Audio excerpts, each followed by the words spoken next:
about. Actually, itong hearing na to, no, mas dumami pa yung aking materyales na aking gagamitin sa takdang panahon. Okay? Ano yung takdang panahon na yon? Well, sabihin ko na lang na isa ito sa mga pieces of evidence. Pieces of evidence for something, no? But, alam mo naman, inaano natin, iniipon-ipon natin. Siguro meron akong about 2 years worth of evidence for that big thing. Okay? Kung ano yon, hindi ko sabihin. I will not let them prepare for it.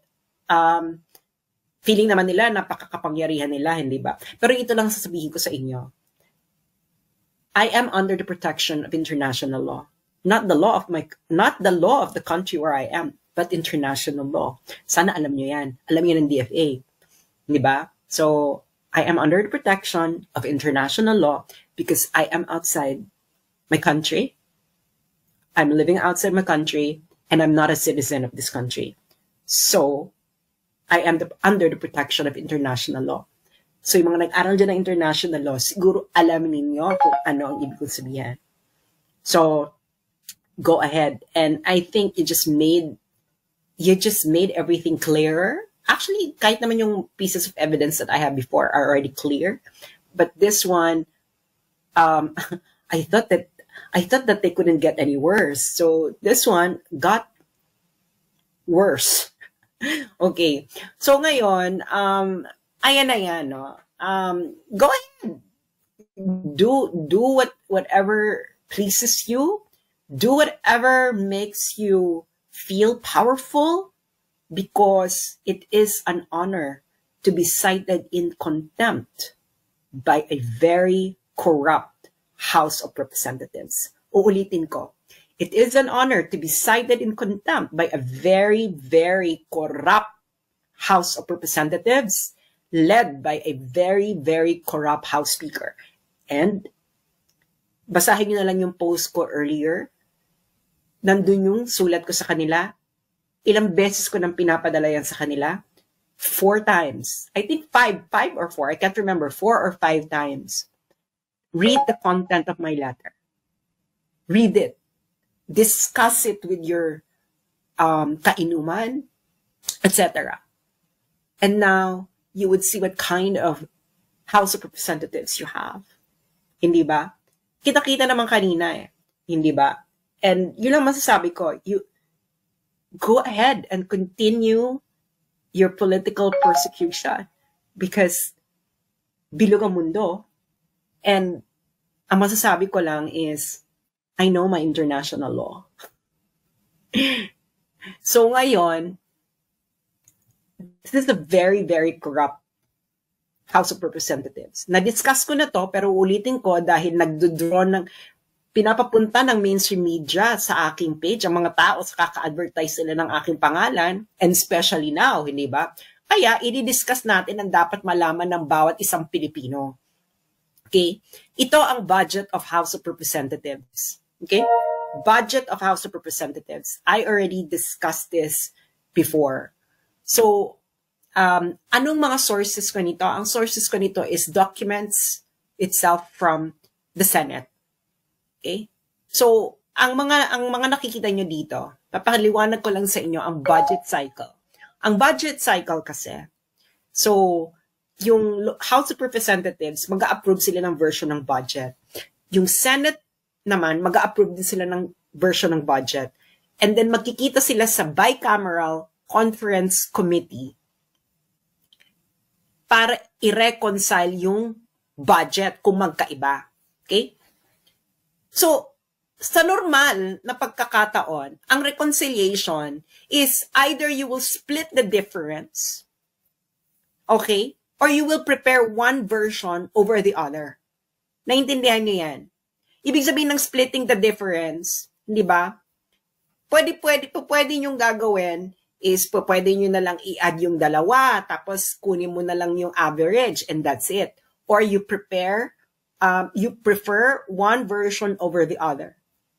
So what happened to the budget of House of Representatives under the House Speakership of Martin Romualdez And this kind of people now pursuing political persecution of bloggers who are actually unveiling corruption in government, and they're not doing anything about it.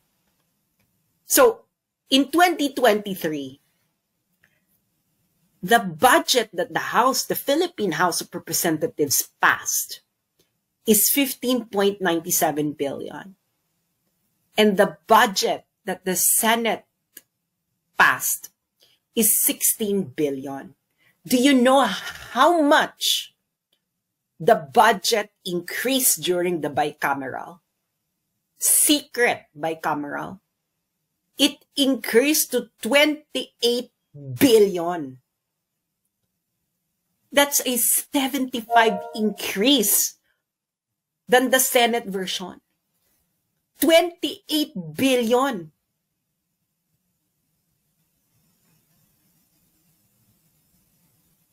So, iba ang mulat sa dilat.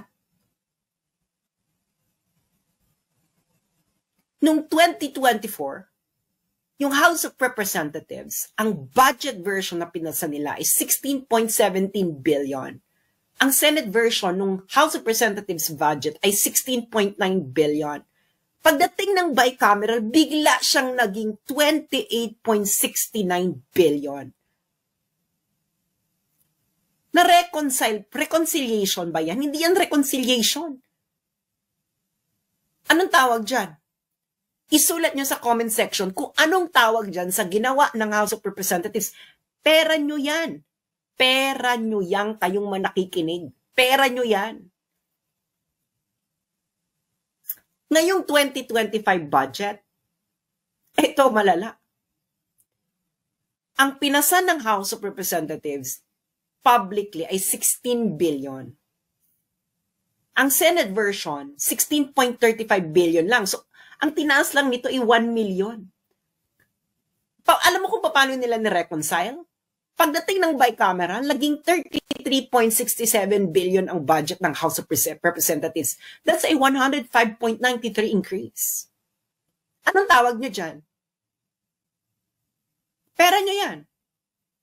Tell me, anong tawag nyo dyan? And why are you letting these people get away with it? Eh yung mga snatcher nga, binubugbog. Eto, binibigyan nyo ng bilyong harap-harapan na? Tell me, what could justify na biglang lulobo yung budget mo ng 75%, 77% at 105% during the bicameral meeting? Eh, hindi naman yung pinasa nyo nung nag-public deliberation. What is this called? At sinerch ko yung mga past House Speakership, past Congress, ang available lang, hindi naman kasi ganun kagaling kakatransparent ang record keeping ng ating legislative. Noong 2011, ang tinaas lang 13% under Feliciano Belmonte. Noong 2013, 8.53% lang tinaas under Feliciano Belmonte. Nung kay Pantaleon Alvarez, 0% ang tinaas ng budget ng House of Representatives during BICA. Nung kay Gloria Arroyo, 0.08%. Kay Lord Alan Velasco, 12.86%. And then yung second speakership ni Lord Alan Velasco, 0%. Si Senator Alan Peter Cayetano po ay hindi po siya naging House Speaker during a budget cycle. Kaya wala siya dyan. Pagdating kay Martin Romualdez, naging 75.06%. Kagad ang tinaas. 77.21%, 105.93%. Do you know how much ito? It's about 50 billion. 50. For 3 years, niregaluhan ng House of Representatives ang kanilang mga sarili ng about 50 billion pesos ng pera ng taong bayan, ng pera ninyo. 50 billion during BICA. What exactly Bakit bigla kayo niregaluhan nyo ang sarili nyo ng 50 billion during BICAM for the past 3 years? Why? Is this not corruption? This is corruption. Present this to foreigners. Kaibigan ninyong foreigners. Tell them. Explain this to them. And then do a survey. Foreigners. If they think that this is not corruption, that Martin Romualdez House of Representatives wasn't doing, if this is not massive, not just massive, but grave, karumal-dumal na kagutuman. And take note sa budget lang nila to. Hindi pa dito kasama yung AKAP, TUPAD, AIX. Hindi pa dito kasama yung sa mga DPWH contract. Tinanggal nila yung isa kong page, yung for the motherland. Kasi, bago nila tanggalin yun, I was exposing already DPWH contracts awarded to the companies owned by the families and relatives of the sitting congressman. Yung isa naka 1 billion. That's just a DPWH contract for just 1 year. Binura nila. Pinabangladesh yung page ko, yung for the motherland. Nandun yun eh. Nandun lahat. So, tell me, that's why it's an honor to be cited in contempt by a corrupt institution. Because it only proves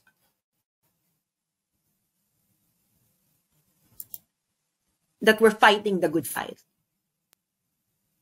Gagawin nila ang lahat para matapatahimik. Hindi ba? Why? Tanungin niyo yung sarili niyo. Why is mainstream media not talking about this? Did you just hear it from me? Etong exposure na to? Say yes or no. Did you just hear it from me? Now, answer me. Why did you just hear it from me and mainstream media did not report it? I thought that they are against corruption. This is blatant corruption.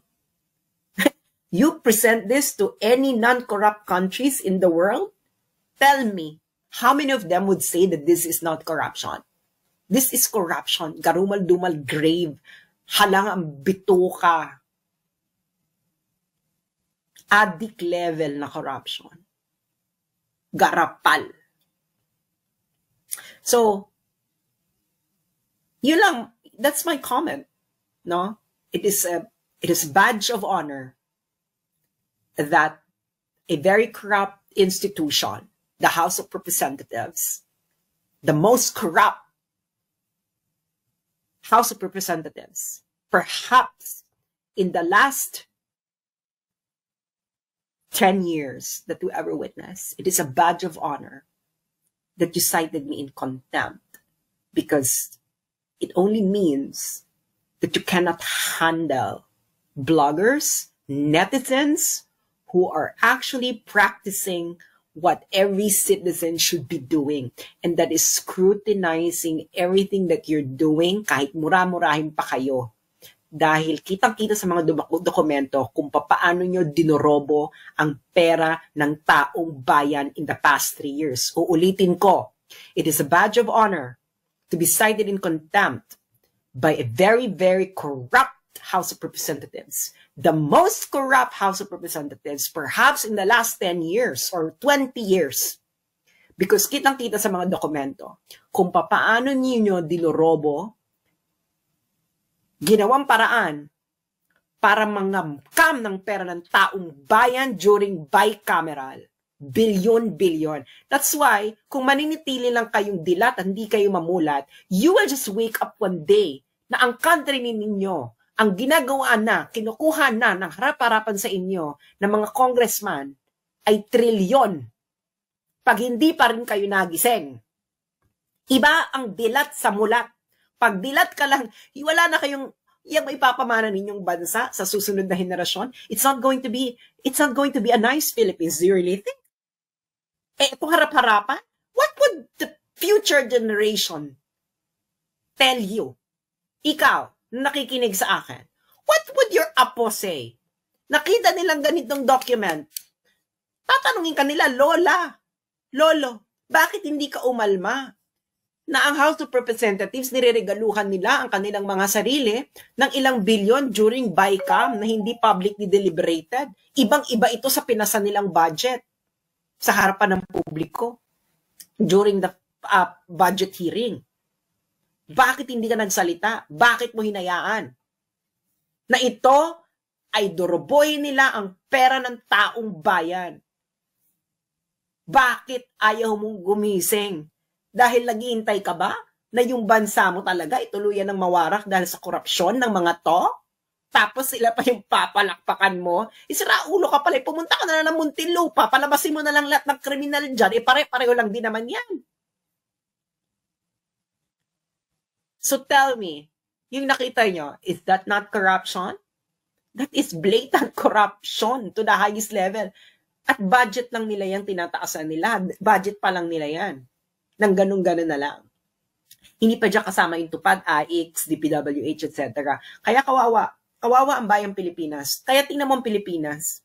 Mukha ba yung bansa na hindi nangungurakot ang mga politiko? Tanungin nyo ang sarili ninyo. Lalo na yung mga nagtatravel sa ibang bansa, no? Tanungin nyo yung sarili nyo, yung bansa mang Pilipinas na yan, mukha ba yung bansa na hindi alam mo, may corruption sa lahat ng bansa.